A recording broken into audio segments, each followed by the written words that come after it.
No doubt. The Observer would write this. LOD pinned Furnace and LaFon in 346 when Animal pinned Furnace after a clothesline off the top rope, although Furnace wasn't the legal man. The match was a Styles clash. Actually, Road Warriors against almost anyone nowadays is a Styles clash. Furnace and LaFon desperately need a manager. They're so not over, it's like they're 6 feet under. For the first time in history, they're actually doing a gimmick about that, as Furnace and LaFon's gimmick, as explained by McMahon and Ross, is basically that they aren't over. McMahon explained that American fans aren't used to Furnace and LaFon's quote unquote European style, so it is what it is. What do you remember about in commentary and even like an in-ring interview afterwards? I mean, we're trying whatever we can, because I think everyone agrees Furnace and LaFon are very capable bell to bell, but buddy, the fans are just apathetic, right? Did not care. And even bell to bell, yeah, okay, they could do some moves and do some great things, but I don't know about telling stories bell to bell. Both guys, incredible athletes and could do some incredible things. And, especially like Furnace a lot. He just, Doug's a kind of mellow, easygoing, just good guy, all around good guy. Phil was a little different, but there was just no connection with the audience at all. They did not care one way or another. And I don't know that Doug or Phil had any way or any knowledge of how to get the audience to care. Just kind of like watching that old blue dot.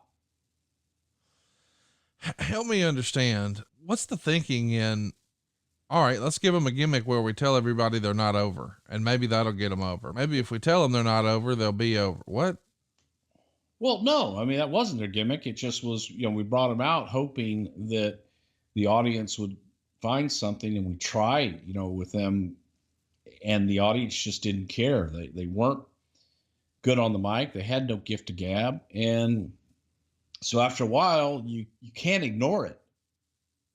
So you address it. Say, hey, folks, audience really isn't into these guys, but I'm not sure they really understand them because of their style, and they're quiet, and they're this, and they're that. You can address it or not, and just move on their way because they weren't connecting with the audience. But I mean, I think a lot of people would argue that was and I know we're talking about current stuff, but a lot of people might argue, well, they did that with Roman Reigns and WWE just camouflaged it. And eventually, of course, we all know he got put with Heyman and Buddy. They're on fire. Yeah, now. I couldn't disagree with you more, but we'll talk about that some other time because Correct. These guys just never got a reaction.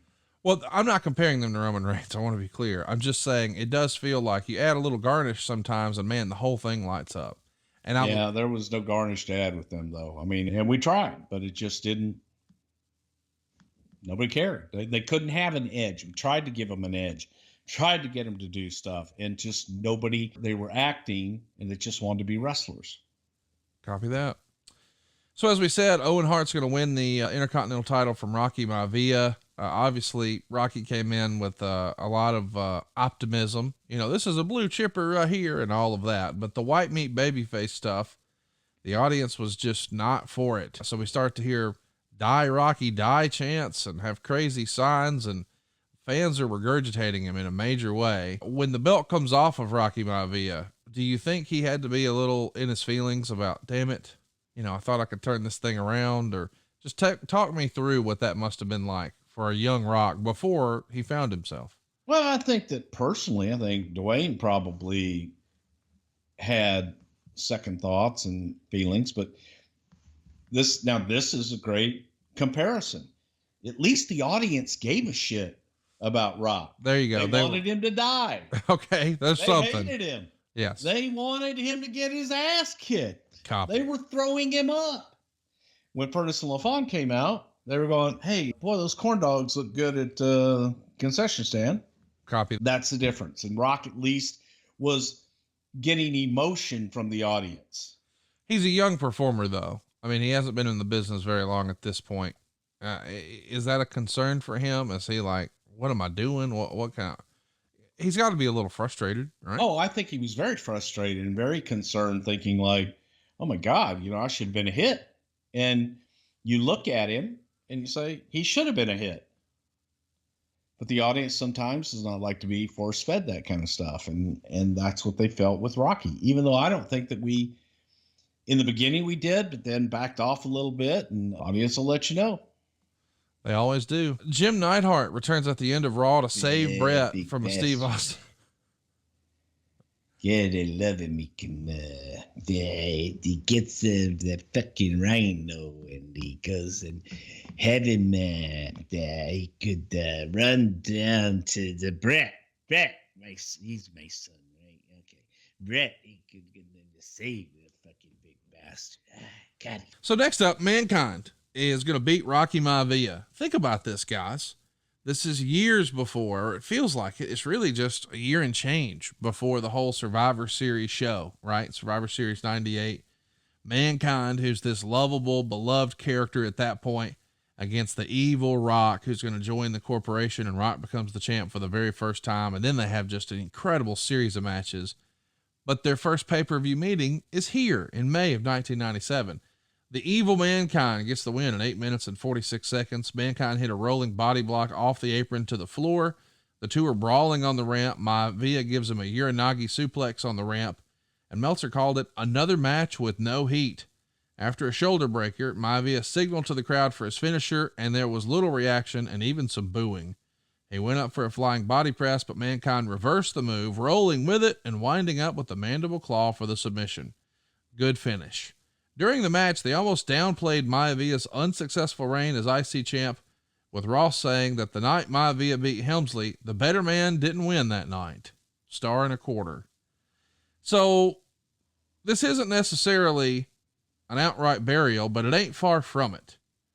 And Mick even wrote in his book that at the time he thought the company should just cut bait on Rocky. And that's a fair question. Why didn't you? If you try this and it doesn't seem to be working, I mean, you've cut bait before. What was it about The Rock that said, there's something there, let's just hang on? I mean, clearly it worked out. He had it. Okay. Rock had it, and Rock had potential, and Rock had something that a lot of performers never had. And to cut bait at that point wouldn't have been a wise decision, obviously, but it wasn't okay. Then what? No, that would have been a horrible idea, because there was something there and the audience gave a shit. They didn't like him, but they liked to see him get his ass kicked. So, okay, you got something there. Now let's work, hopefully try and work to that at some point. But it also, at the same time, the feeling was didn't want to turn him heel yet, which not everybody agreed with. I just want to recap when we're being critical of the undercard here. In hindsight, this is what we're complaining about. The New Age Outlaws against each other. They are New Age Outlaws. Triple H and Too Cold Scorpio. Flash Funk. Mick Foley and The Rock. Mankind and Rocky Maivia. I'm aware. I'm just saying, in hindsight, even if on paper, this feels like, man, this is not as good of a show as a WCW undercard. Buddy, when you just run through the names, it's like, well, that's a Hall of Famer. That's a Hall of Famer. That's a Mount Rushmore. It's a studded out deal here. Well, let's get to the next Hall of Famers trilogy.